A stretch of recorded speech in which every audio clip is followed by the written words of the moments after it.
Greetings, everyone. I am Ricardo Roman, and I will present you today a particular web app called PlotsOfData, which is used for visualizing data along with their summaries.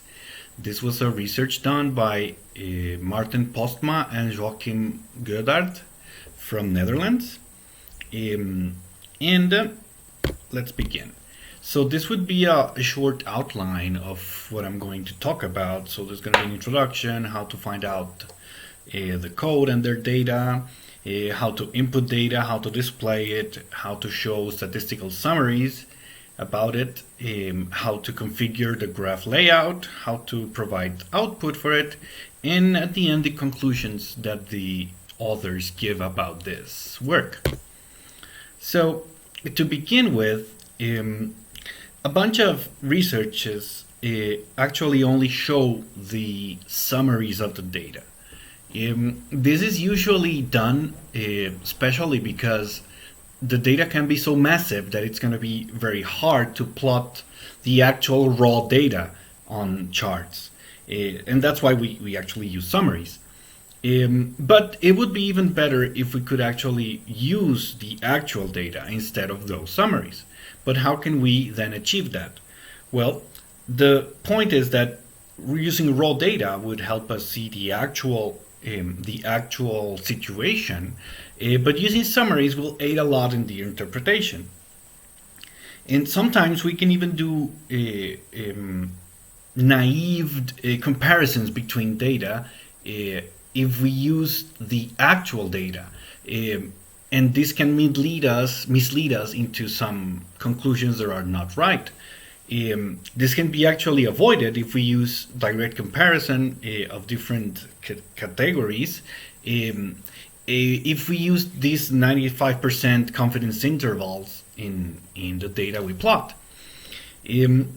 Now, tools that allow us to build these kinds of visualizations should actually be at least provided for the scientific community or the academia, should actually be free, open source, in order to allow contributions and improvements on it. And as such, there is, for instance, an app that's called BoxPlotR, which is also like a precursor of plots of data, that it's an easy to use web-based app that will help generate publication quality data visualizations.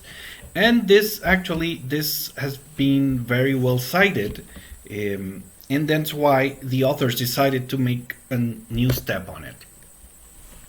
So BoxPlots, the previous app, give the option of very little customizing for the representation. Since that's the point, we could actually use another library or another package that's more up to the state of the art in regards of data visualization, such as ggplot2. This is an R package that can deliver actually very nice charts and plots, but that requires some coding skills and some understanding on how the data is represented into our in our tables, right? So in order to democratize this, the authors decided to provide again this app PlotsOfData. And the very idea of it is that we can use ggplot2 to create graphs, but without any of the bothersome coding. So I'm going to go into details on how the implementation was realized. The first of all is that, well, there is a server provided for it already on the web at this URL you can see here. And just as we have been working on our class, it was developed by in RStudio, and it uses a framework, a stack of framework that's very familiar to us. It uses R as a base, And it uses two main packages: ggplot for the visualization of the charts, and Shiny, which is another package in R that allows you to build web apps without a lot of the encumbersome problems that web apps carry about. Okay, how to start a server, where to upload the data, where to upload the files. Okay, Shiny handles this and makes our life a lot easier. Also, it uses some other packages to provide this functionality, like tidyr, which help us read data, reader, read Excel, okay, and others. Now, the source code of this, and especially the installation instructions, can be obtained in Professor Joachim's GitHub, which again is provided here. And as such, we can actually start PlotsOfData, the one that we download from GitHub, as a web app, or we can actually use it on our local machines with RStudio. Now, it provides a couple of choices in how data sources can be obtained. First of all, it provides three of them. So we can either do as we do kind of in Galaxy, we can copy and paste things into a text box, or we can upload files in formats of a comma-separated value or tab, or even spaces. We can actually configure that, or as an Excel file. Now, the thing with Excel files is that you have to be careful because, as you know, Excel files have several sheets, right? So this can come with a bit of a tricky there. Now, we can also provide an URL for online resources if we have the data hosted somewhere else, but in this case, it can only be used in the CSV format. Okay. And regarding to that, because we have several ways of organizing the data, even if in a CSV format, they provide two ways of doing this. So data must be in one of these two formats, either what they refer to as tidy format or as a wide format. And I'm going to go into this in just a second.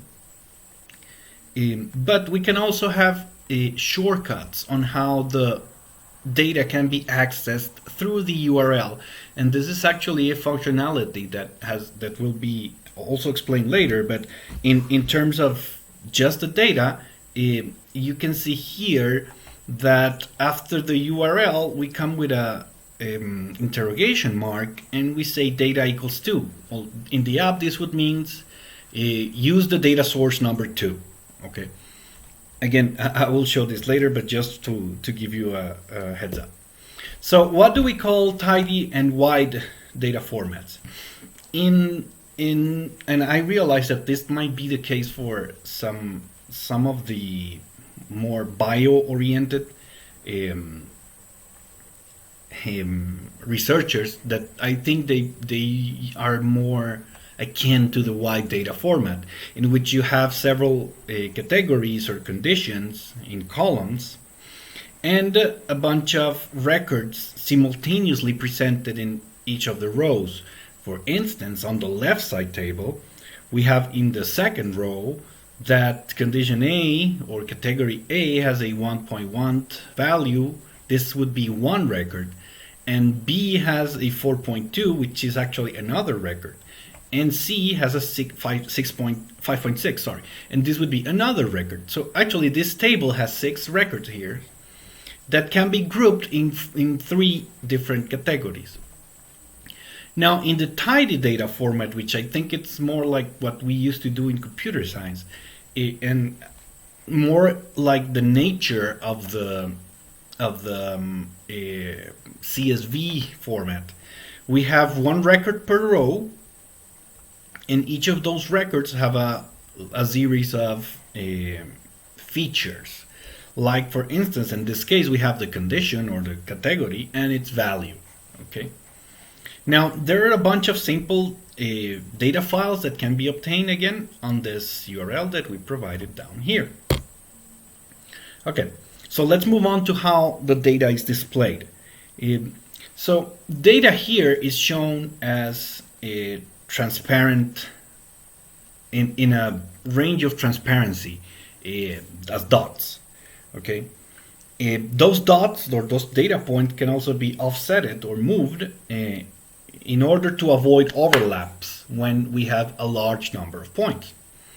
We have several ways of doing this offset, but using the option quasi-random as at the offset, as I will show you later, then the dots can be shown according to their distribution, okay, along the values. So if we have data sets that have small amounts of data, and how much is small? Well, it will depend on the visualization actually. But if it is, let's say, small, we could literally and directly plot the data with no transparencies. But when we have very large data sets, we could actually consider making the data transparent and plot their distributions using a violin plot or a box plot to make it more clear. Also, since we in this app we can show the raw data and also some statistics, which is actually the point of it. Those calculated statistics can be displayed in a table on a separate tab in the app, and those calculated statistics include the average or mean, the standard deviation, the standard deviation error, 95% confidence interval of the mean, the median, the interquartile range, the first quartile, the third quartile, and the 95% confidence interval of the median. Okay, and out of these statistics, the mean and the median are measures of centrality, so they will show us how the typical value is, but these don't come into account for outliers, right? So we have to be a bit careful on those. The standard deviation, the interquartile range, and the mean actual error are measures of dispersion. This can indicate how much data varies along a range of values. And finally, the 95% confidence interval and SEM are inferential statistics. So this would give a more, let's say, overall look on how the population of the sample is being processed. Now, the default statistics listed on the table will depend on what are we showing in the charts. Okay, so the user can change the default statistics that are shown on the table and then just rearrange them using drag and drops. Okay, which is actually very useful, because when we have a lot of records, this can be a very complicated issue, because we can lose data in the process, or if we have several files that need to be summarized into one, it's messed up. And just dragging and dropping can easily ease our lives there. We can also change the number of digits, not only the significative digits, but also the total number of digits that are shown on the table. And finally, these tables can be exported both as a CSV files or Excel files, or even as a PDF. And of course, we always have the option to copy it and paste it somewhere else. Now, out of the summaries we can do on the data, we have again 4 statistics that can be used: the median, the mean, a box plot, or a violin plot. Now, because the box plot and the violin plot show data distribution, we actually need sufficient data, otherwise it will look a bit confusing. And the authors here have selected a lower limit of 10 records, but I personally would think that should be a lot higher. Now, if we want to make some kind of inference by using our eyes alone and not some other statistical test, we can then add the 95% confidence interval, which in box plots will be shown as notches on the plot I will show you in just a second.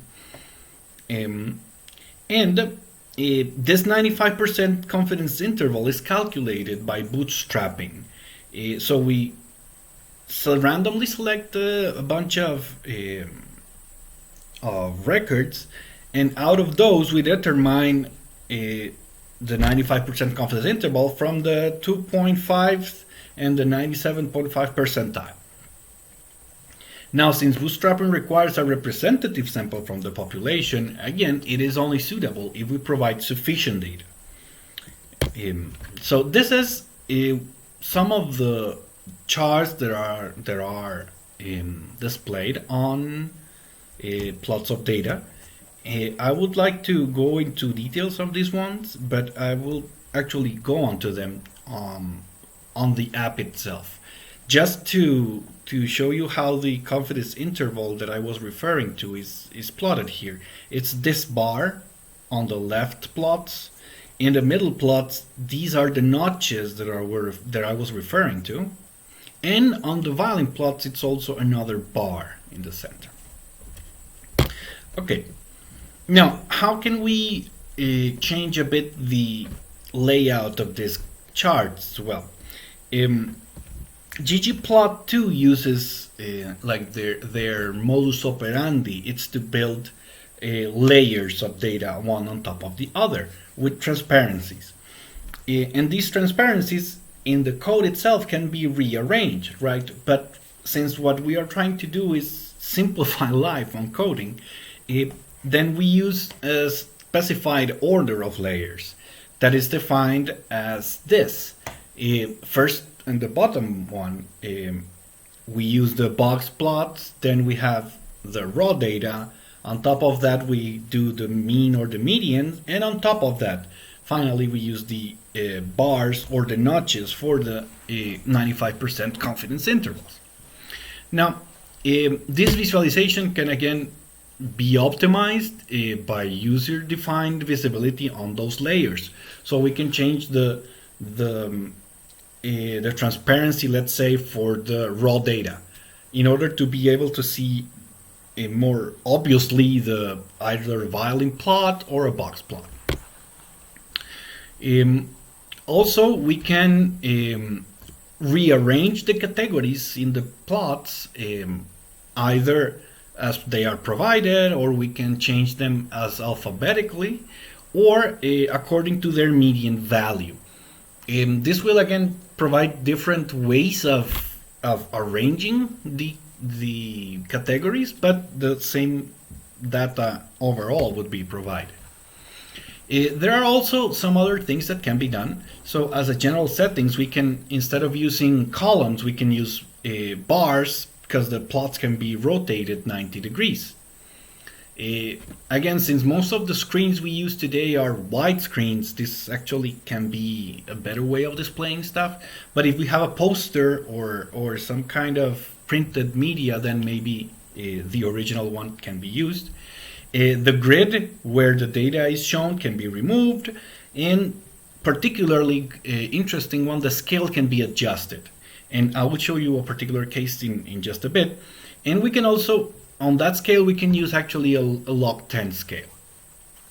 We can use different kinds of colors. By default, none are used, but we can add them. We can use several palettes for it that include colorblind safe palettes that are used for categorical data, or we can use them colors that we define ourselves either by names in the R packages or using the HTML color codes, which are hexadecimal color codes.